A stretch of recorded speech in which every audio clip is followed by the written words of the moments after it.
Hello everyone, and welcome to our Beyond Video story about pro stock drag racing. When the National Hot Rod Association published its 1970 Drag Rules book, the new Pro Stock Eliminator category was established. The Pro Stock Eliminator joined Top Fuel and Funny Car as the trio of professional drag racing categories. You are watching a promotional clip from our full-length 2-hour and 8-minute video production featuring pro stock drag racing from 1970, 71, and 72. Now this promotional clip contains bits and pieces from our full-length video, and to fully appreciate the story, we encourage you to order the complete video. Now our contact information is at the end of the promotional clip. In 1970, NHRA decided to hold their very first Summer Nationals race at York, and the new Pro Stock class was well represented at the race. In the full-length video, we show you racing action from both the semifinal and final round at the 1970 Summer Nationals. AHRA had 4 heads-up classes for American-produced cars in their rule book for 1970. The top class was called Super Stock and was basically the same as NHRA's Pro Stock, except it allowed cars 67 and newer with a 7-pound per cubic inch weight requirement. The 1970 AHRA Summer Nationals was held at New York National Speedway, and the Sox and Martin team had 2 cars at the event. This guy, Gary Kimball of Independence, Missouri, took the Bill Allen Chevrolet Camaro to the very first AHRA Superstock Championship. In 1970, Ronnie Sox collected the championship, and in 1971, AHRA changed the name of the class to Pro Stock, and Jim Hayter of Crushing, Oklahoma, won the championship. The 1970 Big Go at Indy would give us the very first Nationals event Pro Stock champion. The pit area and the staging lanes were filled with Pro Stockers, and they were getting ready for their qualifying runs. Don Grother had some trouble getting his Hemi Cuda down the track, so he was a non-qualifier. The same held true for Philadelphia racer Al Joniak. Roger Cook from Fairfax, Virginia was also a non-qualifier with his Lowe's Chevrolet 427 Camaro. Well, here's a quick bit from the first round of eliminations in Pro Stock. Then came one of the stranger moments of the round when Bill Jenkins' 69 Camaro lost the wheels during the burnout, and Dave Strickler made an easy pass for the win in his 70.5 Camaro. Paul Longenecker pulled off another big upset when he and his brother Tom's 427 Camaro took out Dick Oldfield in the Motown Missile. May of 1971, the Superstock Magazine Superstock Nationals were held at York US 30, and as you could imagine, the pits were bulging with Pro Stockers. Out on the track, we see Bill Stiles in his Stiles Performance Pro Stock Duster making a time run on his hometown track, York US 30. Bob Lichko of Philadelphia carries hometown brewer Schmidt's Beer on the door of his 69 427 Camaro. The Performance Associates group of Bush, Peters, and Hamilton out of Sayersville, New Jersey run this 427 powered 69 Nova. Behind the wheel, Howard Bush. Now let's listen to John Lundberg as he makes the call for the next matchup. Ruffy Jenkins and the thundering Ruffy Toy Pro Stock Chevrolet. Okay, how many of you know cars up lovers out there for Bobby and Lewis? How many for Bill Ruffy Jenkins?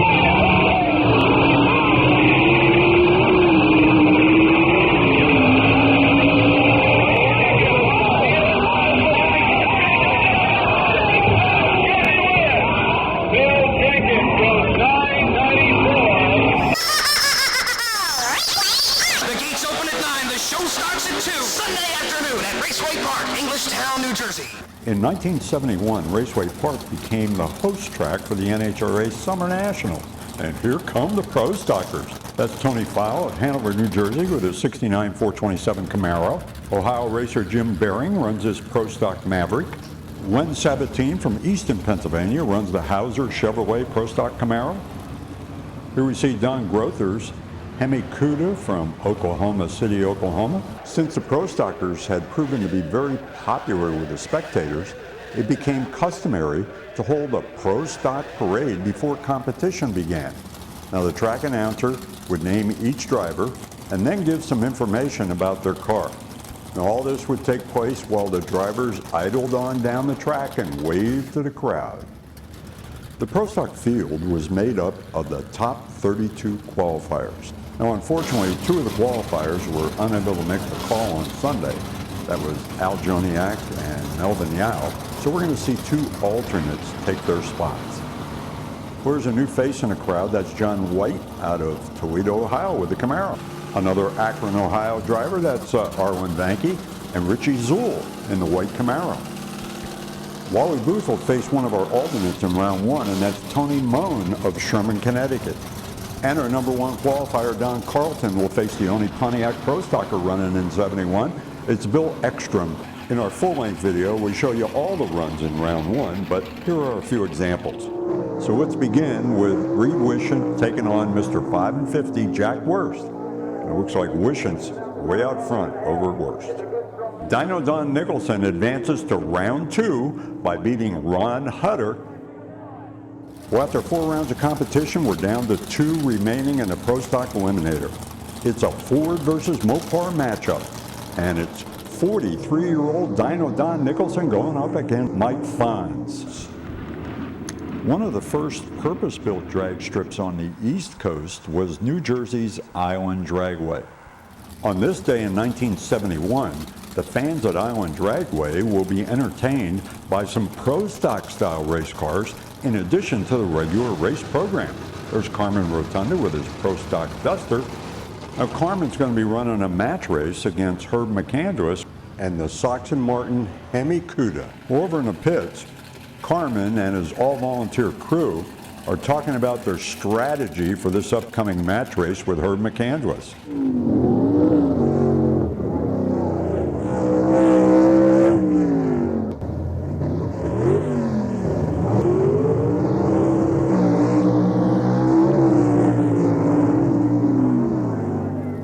The National Hot Rod Association National Drag Race at Indy is the big event of the year, and in 1971, the Pro Stockers were a big part of the show.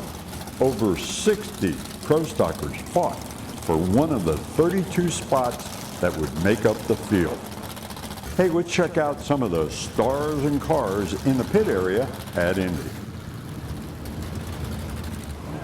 Now remember, you are watching a short promotional clip from our 2-hour and 8-minute full-length video production covering Pro Stock racing in 1970, 71, and 72.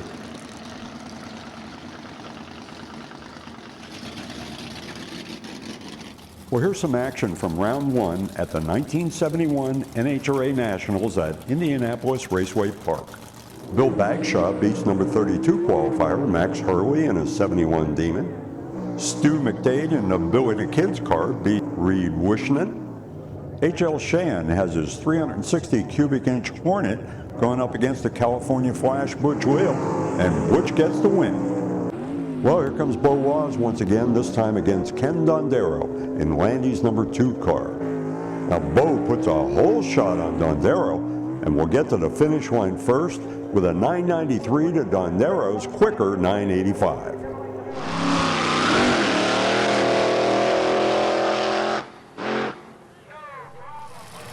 While we watch Wild Bill Shrewsbury and his LA Dart wheel stander, we get ready for the finals in Pro Stock, Funny Car, and Top Fuel.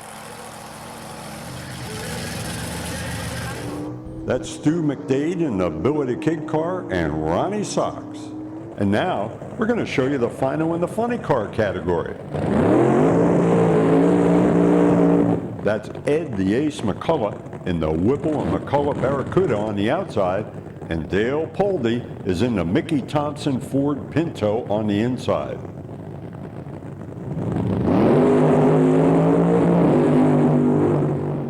after leaving the line, Poldy's Pinto blew the engine and erupted into flames.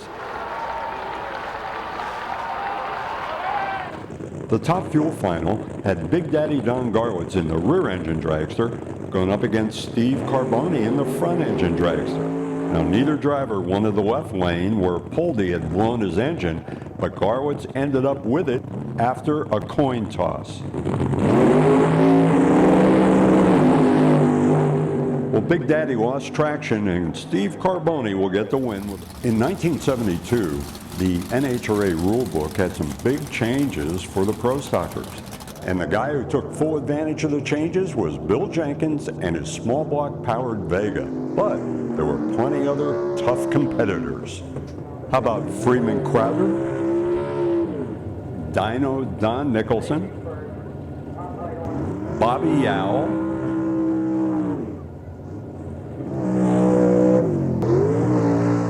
Butch Wheel, Melvin Yao, Irv Burringhouse, Mike Fonz. 1972 Superstock Nationals was the first opportunity for Northeast Division fans to see the new small motor Pro Stockers up close and personal. And here we see Grumpy's new Vega running his old Camaro with Richie Zool at the wheel. In our full-length video, we have a segment from the 1972 Summer Nationals at Englishtown, and here's a sample of Round 1 racing. Bruce Walker in the Setzer Camaro gets the win over John Petrie's Canadian Cuda. And we close out Round 1 with Don Carlton beating the Canadian Cuda of Albin Gauthier. The semifinal round at the 72 Summer Nationals had one of the most publicized runs in the history of Pro Stock. Now in our full-length video, you'll hear from the Wheelie King himself, Herb McCandless. Rumor has it that the Chrysler Corporation asked their Pro Stock teams to skip the race at Indy because they were unhappy with the current rules package. And as we watch some of the Round 1 eliminations, you will notice an absence of the big-name Chrysler drivers, along with some of the big-name GM and Ford racers. The closest race of the round had Dino Don's 351-powered Pinto getting the win over Dave Strickler's new Vega. While the 72 Nationals race was taking place at Indy, a group of Pro Stockers, including Bill Jenkins, hit the road to Tulsa, Oklahoma for the 1972 National Challenge race that was sponsored by the American Hot Rod Association and the Professional Racers Association. You are viewing a short sample of the activities at the 72 National Challenge race, but you can see it all in our full-length 2-hour and 8-minute video production. Let's follow Harold Tomlinson and his 72 Hemi Demon as he heads out to the track for a test run on the Tulsa Quarter Mile.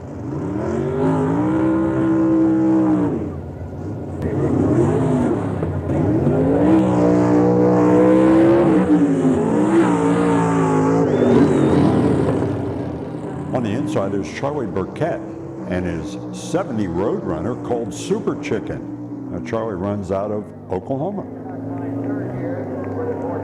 Looks like Bill Jenkins is out on the track and he's lining up against Jim Hayter. Now Jim has a very similar Vega, small block.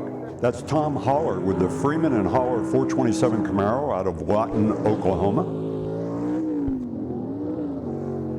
Well, we generally think of Gordon Collett running in the gas dragster class, but here he is in a Pro Stock Barracuda, and he's lining up against Bob Lambeck. Well, Jenkins ended up winning the race and taking home $35,000 in prize money. We have also included driver interviews in our full-length video, and here are some of the people you will hear from. Me to drive it for him, to drive the car.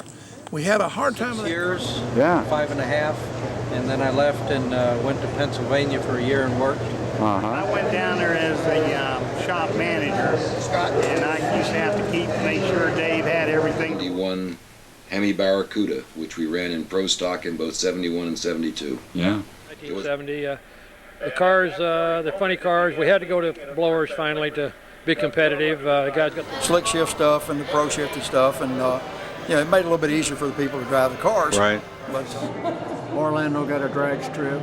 Yeah. That really helped. Yeah. And then There's a lot of difference. one shifts more or less, like you say, butter, and the other one you got to tug on. I Many of the other racers got together and said, hey, we want to do something on a heads-up basis. In our next production, we will pick up the story of Pro Stock in 1973 and take a look at the evolution of the class through the 1970s and early 1980s. Here are some of the cars we will feature in the continuing story of Pro Stock.